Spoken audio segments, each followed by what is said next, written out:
এর আগে বারবার ইলেকশনের আগে বারবার খেলা হবে স্লোগান দিয়েছে তৃণমূল, কিন্তু পালা বদলের পর হেরে যাওয়ার পরেও খেলা হবে স্লোগান আবার মমতা বন্দ্যোপাধ্যায়ের মুখে। দেখুন, তারপরে আসবো আবির ঘোষালের কাছে।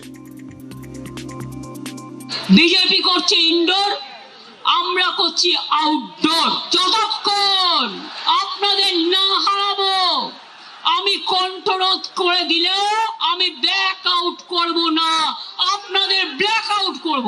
সিম্বল কাটবেন, টাকা কাটবেন, সম্মান করবে কাটবেন, শুনুন এই তৃণমূল কংগ্রেস কর্মীদের টাকা দিয়ে ওই টাকা চোর ডাকাত গদ্দারদের ছেড়ে কথা বলবো না।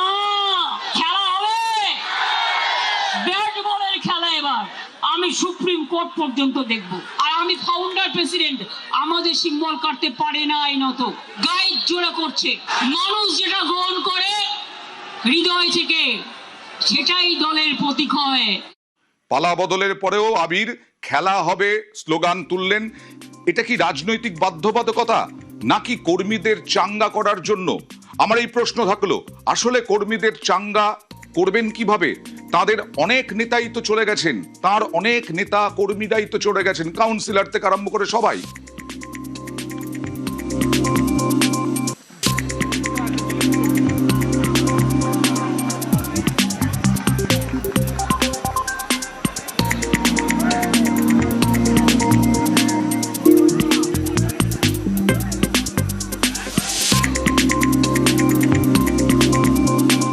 প্রথমত হচ্ছে যেটা দলের কর্মীদের চাঙ্গা করার জন্যই দিতে হচ্ছে। তার কারণ 2020 সময়ের পর থেকে, বিশেষত 2021 বিধানসভা নির্বাচনে এই খেলা হবে স্লোগানের যে ব্যাপক প্রচার, সেটাকে পুরোপুরিভাবে তৃণমূল কংগ্রেস তাদের নির্বাচনী প্রচারের ক্ষেত্রে ব্যবহার করে নিতে পেরেছিল। পরবর্তী সময় খেলা হবে দিবস পালন করাই হোক বা খেলা হবে স্লোগান গোটা দেশের বিভিন্ন জায়গাতেই তৃণমূল কংগ্রেসের তরফ থেকে পৌঁছে দেওয়ার যে চেষ্টা, সেটাও বারবার ধরে করা হয়েছে। ফলে অবশ্যই দলের যারা এখানে কর্মীরা উপস্থিত হয়েছিলেন, তাদেরকে যদি উৎসাহ নিয়ে মাঠে নামাতে হয়, তাহলে এই স্লোগানকে ব্যবহার করতে হবে। অয়নদা, তুমি নিশ্চয়ই খেয়াল করেছো যে আজকে মমতা বন্দ্যোপাধ্যায় বক্তব্য রাখতে গিয়ে একটা কথা বলেছেন যে দলের কর্মীরা তারা রাস্তাতে নামুন, তিনি জেলায় জেলায় যাবেন, তিনি রাস্তাতে নামবেন, যদি কেউ গ্রেপ্তার হন পুলিশের ভয় পাবেন না, গ্রেপ্তার হলে গ্রেপ্তার হবেন, 7 দিন জেলে কাটিয়ে আসবেন, জেলে থাকা ভালো বিজেপির ভাত খাবার তুলনায়।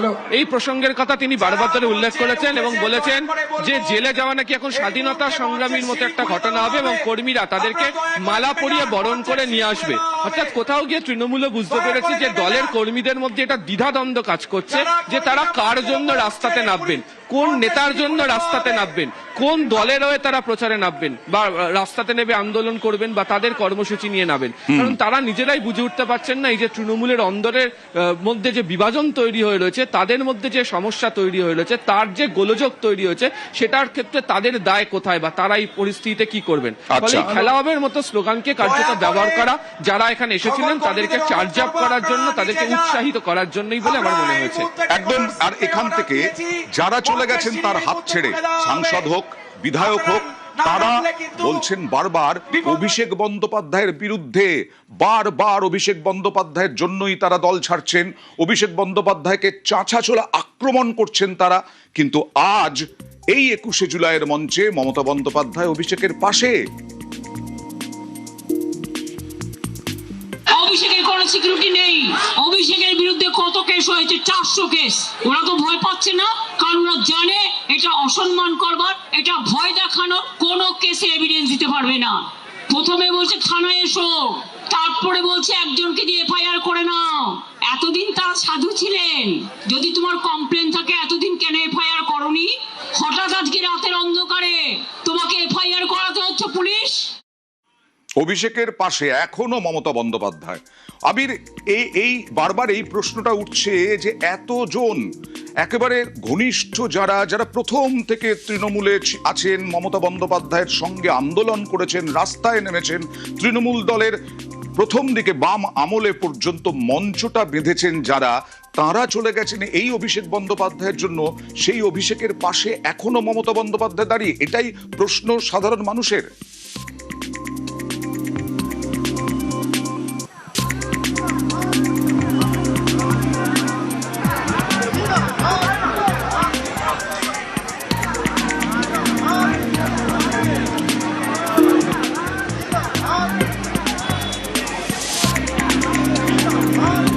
আরো একটা জিনিসও প্রশ্ন, সেটা হচ্ছে যে আজকে অভিষেক বন্দ্যোপাধ্যায়ের তরফ থেকেও কিন্তু সেই বার্তা মঞ্চের মধ্যে ছিল না যে কর্মীরা তার সঙ্গে যদি লড়াই করতে চান বা যদি পুরনো নেতারা তারা যদি এখানে ফিরে আসেন, তিনি যেটা দুদিন আগে বলছিলেন, যেদিনকে আমতলাতে তার অফিসে যখন ভাঙার ঘটনা ঘটছিল, যে তিনি ফিরে আসার আহ্বান করছিলেন, তিনি সরে যাবেন। আজকে জোরের সঙ্গে, যেহেতু আজকে নিচে যারা মঞ্চের নিচে ছিলেন যে কর্মী, এবং বলাই হয় কোনো একটি রাজনৈতিক দলের ভবিষ্যৎ বা একটা রাজনৈতিক দলের সাংগঠনিক ক্ষমতা বা একটা রাজনৈতিক দল নির্ভর করে থাকে হচ্ছে কর্মীদের উপর। তো এই কর্মীদের কাছে তার তরফ থেকেও কিন্তু সরাসরি কোনো বার্তা এভাবে থাকেনি। দ্বিতীয়ত, মমতা বন্দ্যোপাধ্যায় আজকে তার যে বক্তব্য রেখেছেন, সেই বক্তব্যের ক্ষেত্রে যারা ছেড়ে চলে যাচ্ছেন তাদের বিজেপি যোগ, তাদের ইডি তদন্তের জন্য ডাকছে, সিআইডি তদন্তের জন্য ডাকছে, পুলিশি বা সম্পত্তি নিয়ে নানা বিস্তর অভিযোগের কথা তিনি আজকে তুলে ধরেছেন। কিন্তু কোথাও গিয়ে যে সমস্ত নেতারা শুধু সেরে চলে যাচ্ছেন নয়, বহু সাধারণ কর্মীরাও যখন তারই পাশে বসে থাকা অভিষেক বন্দ্যোপাধ্যায়কে নিয়ে প্রশ্ন তুলেছিলেন, তা নিয়ে কোনো ধরনের শব্দ উচ্চারণ করতে তাদের কাউকেই মঞ্চ থেকে দেখতে পাওয়া যায়নি। ফলে সেদিক থেকেও দেখতে গেলে দলের কর্মীদের কাছে যে বার্তাটা আজকে সহজ হতো হয়তো তৃণমূলের তরফ থেকে, কালীঘাট মন্ত্রী তৃণমূলের তরফ থেকে, যাকে আজকে মমতা বন্দ্যোপাধ্যায় নিজেই আসল তৃণমূল বলে দাবি করছেন, সেই তরফ থেকে কিন্তু 21শে জুলাই সাংগঠনিক বার্তায় কোনো ধরনের বক্তব্যই থাকলো না। আর নব তৃণমূলে যাই এবার। নব তৃণমূলের সভায় ফিরহাদ হাকিম ইনিও সেই তৃণমূলের নেত্রী মমতা বন্দ্যোপাধ্যায়ের সঙ্গে বরাবর রাস্তায় আন্দোলনে। প্রাক্তন মেয়র ববি হাকিম, ফিরহাদ হাকিম, তিনি প্রশ্ন তুললেন, ভক্ত আগে না রক্ত আগে? কি বললেন নব তৃণমূলের সভা থেকে দেখুন।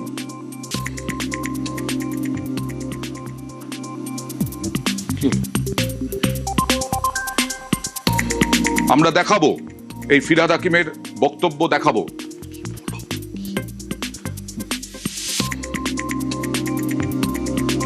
এই ফিরহাদ হাকিম, আখরুজ্জামান, মদন মিত্র, সেই মদন মিত্র যেদিন সবাই অবাক হয়ে গেছিলেন যে মদন মিত্রকে আমরা 98 সাল যখন তৃণমূলের জন্ম, তৃণমূলের প্রতিষ্ঠা, সেই মমতা বন্দ্যোপাধ্যায়ের পাশে মমতা বন্দ্যোপাধ্যায় না থাকলেও রাস্তায় প্রথম দেখা যেত মদন মিত্রকে। সেই মদন মিত্র অভিষেককে আজকে নিশানা করলেন, ব্যাপকভাবে টার্গেট করলেন অভিষেক বন্দ্যোপাধ্যায়কে। এর আগে যেদিন নব তৃণমূলের নেতৃত্বের সঙ্গে বৈঠক করতে যান, সেদিন হিটলার বলেছিলেন অভিষেক বন্দ্যোপাধ্যায়কে, আর নব তৃণমূলকে আক্রমণ করলেন মমতা বন্দ্যোপাধ্যায়। দেখুন। নকল বেড়াল তপস্বী হয়ে বিজেপির পাশ বালিশ না হয়ে চ্যালেঞ্জ, বিজেপিতে যান, বিজেপিতে যান, বিজেপি ডাইরেক্ট করুন, আমার কোনো আপত্তি নেই। যত যাবে তত আমি খুশি হব। পার্টি সিম্বলে জেতার পর বিজেপি যে কর্মীরা রক্ত দিয়ে জিতিয়েছেন, এমএলএরা জিতিয়েছেন, এমএলএদের জীবন দিয়ে জিতিয়েছেন, জীবনে তারা একটা এমএলএ হতে পারেনি, একটা কাউন্সিলর হতে পারেনি, একটা গ্রাম সভা হতে পারেনি, একটা পঞ্চায়েত সমিতি হতে পারেনি। আর আপনারা এত ভোগী, 2 মাস সহ্য করতে পারলেন না। এই যে চোর চোর বলে বেড়াচ্ছে না, আমরা বেঁচে গেছি, চোরগুলো বিজেপিতে চলে গেছে। না, নেব না, একদম নেব না। 21শে জুলাই একেবারে অন্যরকম 21শে জুলাই। 25-এ যা, 25 পর্যন্ত যা ছিল তার এক অংশও কি দেখা গেল এবার? বরং এই টানা হ্যাঁচড়া, দড়ি টানাটানি, তার মধ্যে মমতা বন্দ্যোপাধ্যায়ের কাছেই তৃণমূল কর্মী সমর্থকদের বেশি ভিড়, ঘটনাস্থল থেকে জানাচ্ছেন আমাদের প্রতিনিধিরা। আর নব তৃণমূল, সেই নব তৃণমূলে শহীদ পরিবার, নব তৃণমূলের আক্রমণ, মদন মিত্রর আক্রমণ, ফিরহাদ হাকিমের আক্রমণ, এই অভিষেক বন্দ্যোপাধ্যায়কে, মমতা বন্দ্যোপাধ্যায়কে ঠাড়ে ঠোড়ে কটাক্ষ, এবং এর যে দায়, অর্থাৎ অভিষেকের পাশে বারবার মমতা বন্দ্যোপাধ্যায়, যার জন্য বহু বিধায়ক ছেড়ে দিয়ে গেছেন মমতা বন্দ্যোপাধ্যায়ের হাত, তার জন্য মমতা বন্দ্যোপাধ্যায়কেও ঠাড়ে ঠোড়ে দায়ী করছেন এই নব তৃণমূলের নেতারা। মদন মিত্র কি বললেন? মদন মিত্র বললেন, আপনাকে মুখ্যমন্ত্রী অভিষেক বানায়নি, তৃণমূল কর্মীরা বানিয়েছেন, সেলিব্রিটিরা বানায়নি মমতা বন্দ্যোপাধ্যায়কে মুখ্যমন্ত্রী। মদন মিত্র কি কটাক্ষ করলেন দেখুন। শুনে রেখে দিন মমতা বন্দ্যোপাধ্যায়, আপনাকে বাংলার মুখ্যমন্ত্রী অভিষেক বানায়নি। আপনাকে বাংলার মুখ্যমন্ত্রী কোন সেলিব্রিটি বানায়নি। যারা বানিয়েছে এই হাজার হাজার লাখ লাখ তৃণমূল যুব কংগ্রেসের কর্মীরা আপনাকে বাংলা সেলিব্রিটি বানিয়েছেন। আপনার লজ্জা করলো না? আজকের এই 3 টুকরোর জন্য কে দায়ী? যদি হিম্মত থাকে মমতা বন্দ্যোপাধ্যায়, আপনি হেঁটে আসুন, একটা ডিমও পড়বে না। আপনি হেঁটে আসুন, আমরা আমাদের এই গলার উত্তরীয় আপনার পায়ের তলায় পেতে দেবো। আমাদের গলার উত্তরীয় আপনি মারিয়ে নিয়ে আসবেন, খালি বলবেন হ্যাঁ আমার ভুল হয়েছিল, আমি গান্ধারীর মতো পুত্র স্নেহে অন্ধ ছিলাম, আমার অন্যায় হয়েছিল। কেউ ডিম মারবে না। আপনি একবারও ভাবলেন না দলটার কথা? সেই দিনটার কথা একবারও ভাবলেন না?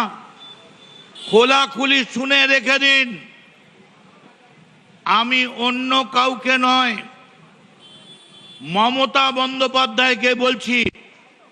অভিষেক 1 ঘন্টা টাইম দিয়েছে, আপনাকে আমরা 1 মাস টাইম দিচ্ছি। আপনি অভিষেকের হাত ছেড়ে দিয়ে তৃণমূল কংগ্রেসের এই যে তৃণমূলের ছেলেরা আছে তাদের হাত ধরুন। আপনার পার্টিটা তৃণমূলের পার্টি, ওটা অভিষেকের পার্টি নয়।